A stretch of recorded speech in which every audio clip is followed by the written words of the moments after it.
언더커버 하이스쿨 5화 이예나는 서명주 몰래 정혜성을 도와주었다. 색다른 감정이 서서히 싹트기 시작하는데 여기서 뭐해? 정혜성? 예나의 목소리는 차갑게 들렸지만 그 속엔 미묘한 떨림이 숨겨져 있었다. 혜성은 순간 당황했지만 재빨리 표정을 감추며 대답했다. 그냥 궁금한 게 있어서. 그의 눈은 예나를 떠나지 않았다. 그녀가 왜 이 늦은 시간에 여기 있는 걸까? 그리고 왜 그의 심장이 이렇게 뛰는 걸까? 예나는 한숨을 내쉬며 다가왔다. 너 위험한 짓 하고 있지? 그녀의 말은 질문이라기보다 확신에 가까웠다. 혜성은 말을 잇지 못했다. 그녀가 얼마나 알고 있는 걸까? 그런데 그 순간 예나가 믿을 수 없는 행동을 했다. 그녀는 주머니에서 작은 열쇠를 꺼내더니 학생회실 문을 열고 그를 안으로 밀어넣었다. 빨리 들어가. 서명주가 근처에 있어. 뭐? 혜성은 혼란스러웠다. 서명주, 금괴를 노리는 그 여자가 여기 있다고?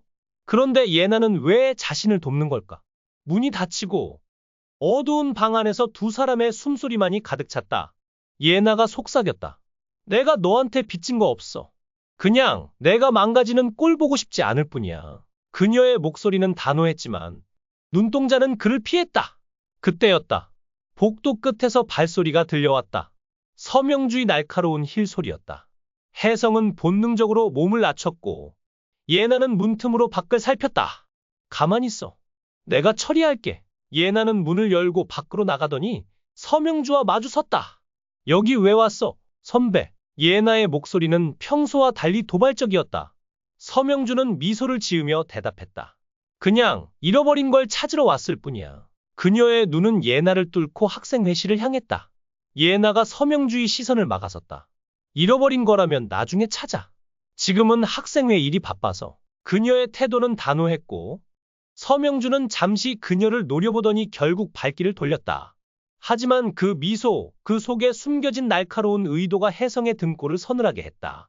서명주는 떠났지만 분명 다시 돌아올 터였다.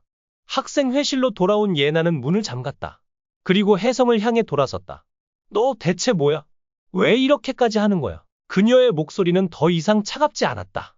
오히려 궁금함과 불안이 뒤섞여 있었다. 혜성은 잠시 망설이다 입을 뗐다. 말할 수 없어. 하지만 고맙다, 예나. 그 말에 예나의 얼굴이 살짝 붉어졌다. 그녀는 황급히 고개를 돌리며 중얼거렸다. 고맙긴. 나중에 후회할지도 모르는데. 그 순간 두 사람 사이에 이상한 공기가 흘렀다. 혜성은 예나의 손에서 열쇠를 건네받으며 그녀의 손끝이 살짝 떨리는 걸 느꼈다. 그리고 예나 역시 혜성의 깊은 눈빛에서 무언가를 읽었다. 그건 단순한 감사나 동료애가 아니었다. 무언가 더 깊은, 말로 설명할 수 없는 감정이었다. 혜성은 쌍둥이 시계를 조사하기 시작했다. 시계 안에는 금괴의 위치를 암시하는 오래된 쪽지가 있었다. 하지만 그의 머릿속은 이미 복잡해졌다. 예나가 왜 자신을 도운 걸까? 그녀가 서명주에게서 자신을 숨긴 이유는 단순한 호의일까? 아니면 다른 꿍꿍이가 있는 걸까? 그리고 왜 그녀를 볼 때마다 가슴 한구석이 이렇게 아픈 걸까? 한편 예나의 마음도 흔들리고 있었다. 그녀는 혜성이 단순한 전학생이 아니라는 걸 오래전부터 눈치챘다. 하지만 오늘 그의 목숨을 건 위험한 행동을 보고 나서야 깨달았다. 자신이 그를 그냥 지나칠 수 없는 이유를? 정혜성, 너 때문에 내가 이상해지고 있어. 예나는 혼잣말로 중얼거렸다. 그녀의 손은 무의식적으로 혜성이 만졌던 열쇠를 꽉 쥐었다. 그리고 그 밤 병문고의 어둠 속에서 또 다른 비밀이 깨어났다. 서명주는 멀리서 학생회실을 바라보며 전화기를 들었다. 찾았어. 정혜성이 금괴를 쫓고 있다는 걸 예나가 숨기고 있어. 수화기 너머의 목소리가 낮게 깔렸다. 그럼 예나를 처리해? 서명주의 입꼬리가 올라갔다. 아니, 아직은 아니야. 예나가 더 유용할지도 모르니까. 혜성과 예나 두 사람을 둘러싼 운명의 소용돌이는 점점 더 거세게 몰아치고 있었다. 예나의 도움은 혜성을 구원할 빛일까? 아니면 그를 더 깊은 함정으로 밀어 넣을 덫일까? 그리고 그들의 가슴 속에서 싹트기 시작한 이 미묘한 감정은 과연 어디로 향할까? 한편 오수아는 혜성의 진짜 정체를 알아내기 위해 행동을 시작합니다. 그를 둘러싼 의심을 해소하기 위한 정보를 얻으면서 혜성의 은폐된 의도에 가까워집니다. 그녀의 의심이 커질수록 두 사람의 유대감은 약해집니다. 게다가 학교 주변에는 몽롱한 분위기가 퍼지기 시작합니다. 학생들의 진짜 힘인 강민혁도 혜성에게 압력을 가하기 시작하고 그는 그를 면밀히 관찰합니다. 사방이 적들로 둘러싸인 절박한 상황? 혜성은 이 문제를 어떻게 다룰까요? 그의 개인적 전설은 밤 동안 더 많이 밝혀질까요? 아니면 가려질까요? 혜성은 현재 자신의 운명을 결정할 가장 중요한 만남의 장소에 위치하고 있습니다. 금에 대한 진짜 진실이 드러나고 있으며 병문고를 둘러싼 거대한 음모가 있습니다. 이건 그저 흔한 일이 아니다. 아마도 그 아가씨는 학생이 아닐 것이다. 학교에서 오수와 선생님을 만날 아가씨가 왜 여기 있는 걸까? 어떻게 나를 피하려고 하는 걸까? 드라마 언더커버 하이스쿨은 벌써 중반을 향해 믿을 수 없을 만큼 빠르게 전개되고 있다. 이번 에피소드에서는 구성태의 다음날 진술과 동민의 용감함이 정혜성을 강제 추방해서 구해냈다. 하지만 이로 인해 병문고의 스타가 된 혜성은 학생회장 예나의 관심을 끌었다. 혜성이 금과 함께 시도한 두 번째 시도는 병문고 학생회를 만드는 것이었다. 이 유령 이야기의 실체를 폭로하기 위해 그는 학생회 사무실에 숨겨진 2개의 시계를 조사해야 했다. 결국 혜성의 어려운 학생회 선정 기준을 통과하기 위한 어려운 과제를 완수하기 위한 독특하고 복잡한 여정은 끝났다. 하지만 이때 혜성은 예비군으로 소환되어 학교 교과 과정에서 이탈하게 된다. 물론 학교의 병을 싫어했지만 문제는 수아의 가족이었다. 그는 혜성이 얼마나 아픈지 보기 위해 혜성의 집으로 갔다.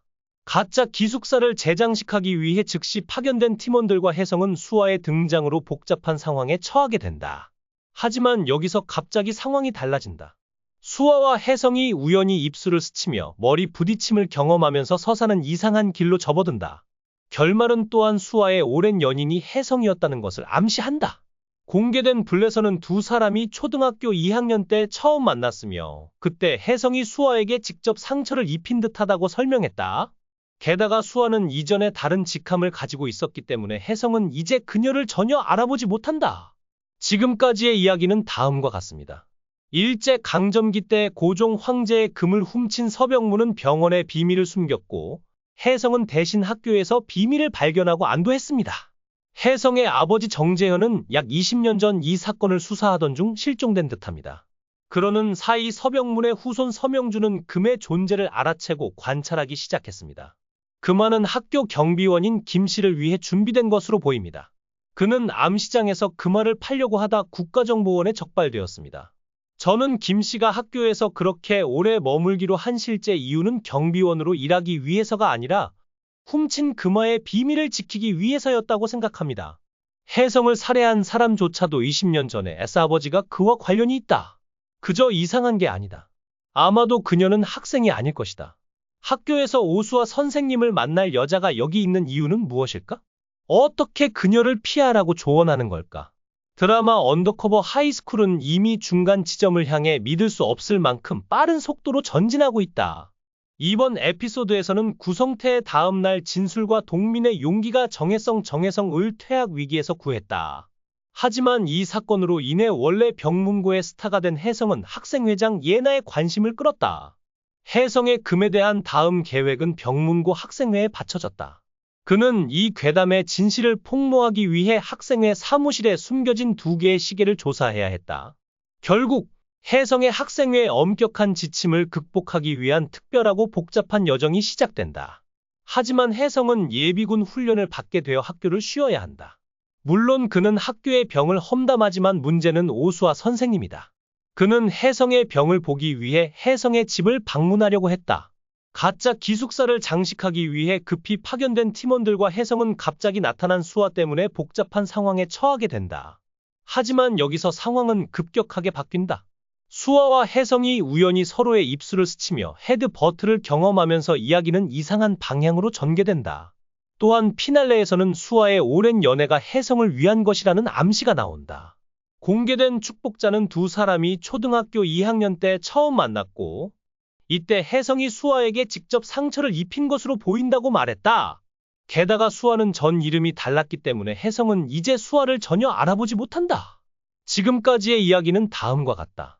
일제 강점기 때 고종 황제의 금을 훔친 서병문은 병원에 비밀을 숨겼고 혜성은 학교에 숨어서 그것을 찾았다.